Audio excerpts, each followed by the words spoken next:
News में आपका स्वागत है। देश प्रदेश शहर के ताज़ा समाचारों के साथ मैं रमेश गांधी। सूबे के मुख्यमंत्री अशोक गहलोत ने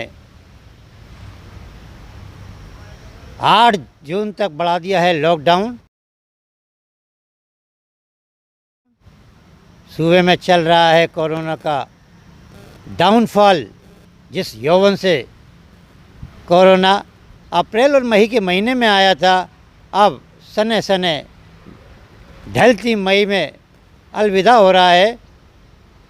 सूबे में मौतों का आंकड़ा भी गिर रहा है और पॉजिटिव मरीज़ काफ़ी कम होते जा रहे हैं। पॉजिटिव से नेगेटिव होने वालों की संख्या बहुत तेज़ी से बढ़ रही है। रिकवरी रेट भी बहुत तेज़ी से बढ़ी है। मेडिकल कॉलेज के प्राचार्य डॉक्टर विजय सरदाना ने ब्रेकिंग न्यूज़ से कहा है,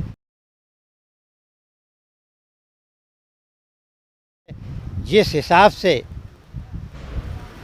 कोरोना अप्रैल और मई में पूर्ण यौवन पर आया था, अब ढलते हुए यौवन से अलविदा हो रहा है, बशर्ते कि जनता मास्क लगाए, सोशल दूरी बनाए और जिला प्रशासन का सहयोग करे, चिकित्सालय प्रशासन का सहयोग करे, तो इसको हम जून के अंत तक अलविदा कर देंगे। मुख्यमंत्री अशोक गहलोत ने भी जनता से विनम्र अपील की है कि कोरोना अपना रूप बदल रहा है। तीसरे फेज़ का कुछ अंश राजस्थान सूबे में आ गया है और ब्लैक फंगस के रूप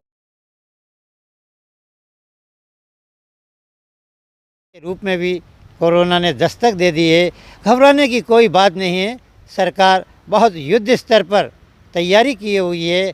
आम जनता को अब काल के गाल में समाने नहीं दिया जाएगा, क्योंकि पूर्व में कोरोना ने इतना कोहराम मचाया था कि सरकार ऑक्सीजन से बेवाफिक थी, लेकिन जहां ऑक्सीजन की कमी के कारण हज़ारों लोगों की अकारण काल के गाल में समाने की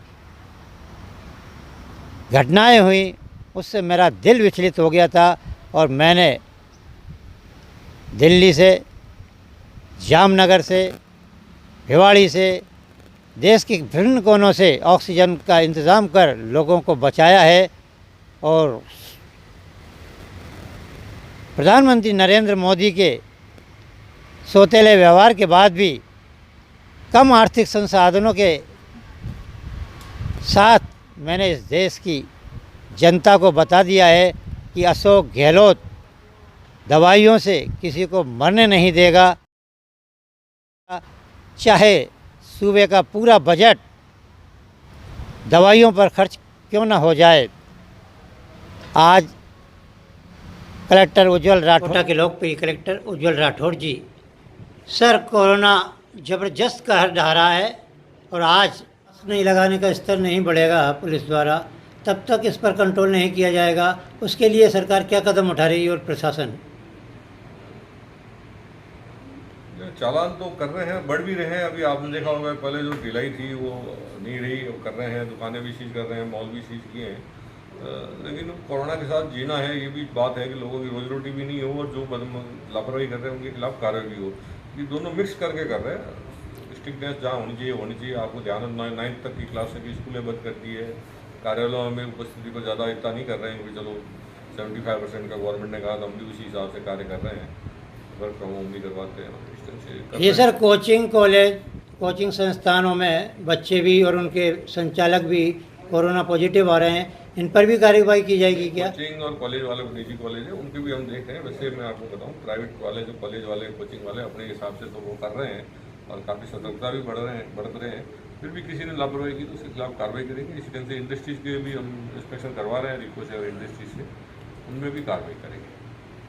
सर वैक्सीन का जो आपके नेतृत्व में चल रहा है सफल अभियान, 45 से ऊपर के उम्र के लोगों को जो वैक्सीन लगाई जा रही है, उसमें ज़बरदस्त तरीके से जन सैलाब उमड़ रहा है वैक्सीन लगवाने के लिए, उसके बारे में क्या टिप्पणी है? वैक्सीनेशन भी जरूरी है और भारत सरकार और राज्य सरकार के निर्देश उसी के तहत किए जा रहे हैं और लोगों में बहुत उत्साह है, बहुत तेज़ी से आ रहे हैं लोग।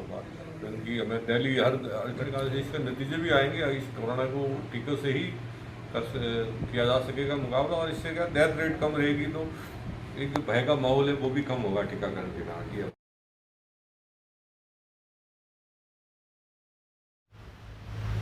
कोटा शहर में चिलचिलाती धूप में पुलिस के जवान मुस्तैदी से अपनी ड्यूटी का फ़र्ज़ अदा कर रहे हैं। जहां चालान बन रहे हैं, एक और लोगों को पकड़कर क्वारंटाइन किया जा रहा है, वहीं दूसरी ओर उनका भविष्य भी बन रहा है और वह कोरोना से बच रहे हैं।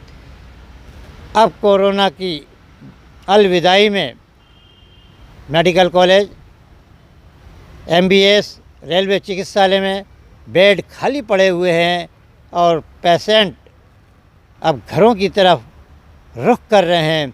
जहां एक और प्राइवेट चिकित्सालय के मालिकों ने कोरोना के इस 15 दिन के संकट में गरीब जनता का खून चूसा है, लाखों रुपए की अवैध वसूली की है और रेविडेक्स इंजेक्शन के नाम पर ग्लूकोज लगाकर उनको अकारण काल के गाल में समाया है।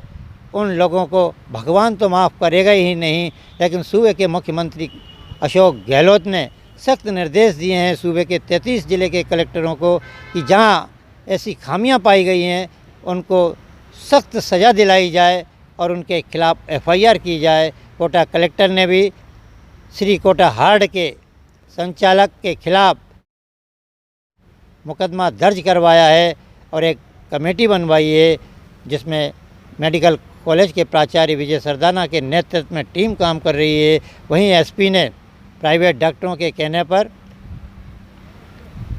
CI स्तर से जांच न कराकर CO स्तर से जांच करवाई है, लेकिन इन निर्दयी डॉक्टरों को अब जनता बख्शेगी नहीं, क्योंकि ये मरे व्यक्ति को भी अस्पताल में भर्ती कर उसका खून चूसते हैं, उसके गुप्तांग निकाल लेते हैं, उसकी किडनी निकाल लेते हैं। ऐसे कोटा शहर में कुछ हॉस्पिटलों के उदाहरण हैं।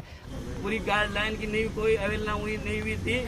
जैसे वह बर्दमोज उनकी छोटी बेटी थी इंदिरा, उसकी शादी कर रहे थे, सरकारी गाइडलाइन की पूरी पालना हो रही थी, लेकिन उन्होंने जैसे SDM महोदय आए उनके साथ पूरी भीड़ आई, उसके वीडियो बनाकर 1 लाख रुपए का चालान काट दिया।